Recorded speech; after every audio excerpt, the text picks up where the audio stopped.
The Prime Minister and outgoing Labour Party leader will be joined by just 15 MPs in the House of Commons. Deputy Chief Whip Steve Andrew has issued the following notice: in order to ensure that we follow advice being given to the public, it has been decided that only people on the order paper should be in the chamber for both Northern Ireland and Prime Minister's questions. We respectfully ask you to adhere to this message. Sky News political editor Beth Rigby tweeted PMQs will have an eerie feel to it this afternoon. She wrote, "There will be 15 MPs, the PM and Jeremy Corbyn. How eerie it will feel.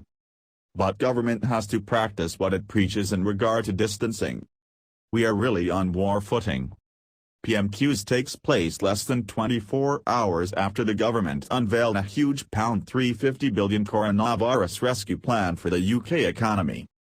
Chancellor Rishi Sunak has announced a range of financial measures aimed at securing the economy against the coronavirus impact, including £330 billion in loans, £20 billion in additional aid, a business rates holiday, and grants for under-pressure retailers and pubs.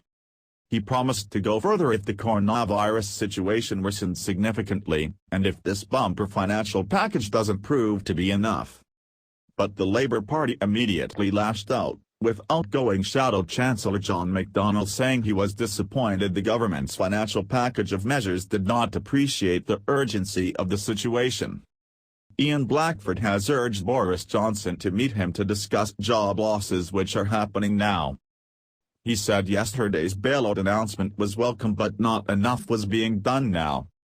Mr. Blackford urged Mr. Johnson to avoid making mistakes seen during previous crises and to avoid repeating history. The Prime Minister agreed and said, "No one, whatever their income, should be penalised for doing the right thing." Mr. Johnson says, "It's only right that when we're asking people to take action to isolate themselves, whether they have the disease or a member of their household has the disease, if we're asking the public to take steps which jeopardize businesses, causes people to risk losing their jobs, it's absolutely right that whatever their circumstances we should ensure workers get the support they need."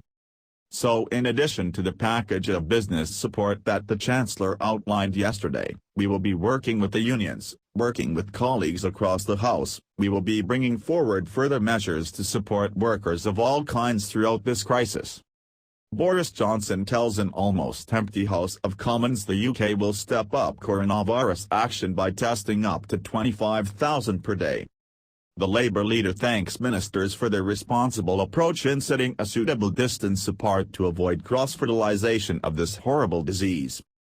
He says, "Today people are mourning the loss of loved ones.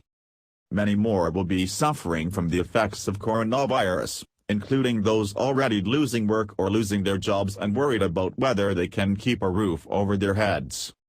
This week's Prime Minister's questions has started in the House of Commons, but the usually rowdy session will be lacking. Just a handful of MPs have joined the Prime Minister and Jeremy Corbyn in order to follow official government advice amid the coronavirus outbreak. Boris Johnson, Jeremy Corbyn and 15 other MPs will be the only people present in the House of Commons during PMQs. Deputy Chief Whip Steve Andrew has issued the following notice: in order to ensure that we follow advice being given to the public, it has been decided that only people on the order paper should be in the chamber for both Northern Ireland and Prime Minister's questions. We respectfully ask you to adhere to this message. Sky News political editor Beth Rigby, there will be 15 MPs, the PM and Jeremy Corbyn. How eerie it will feel. But government has to practice what it preaches in regard to distancing. We are really on war footing.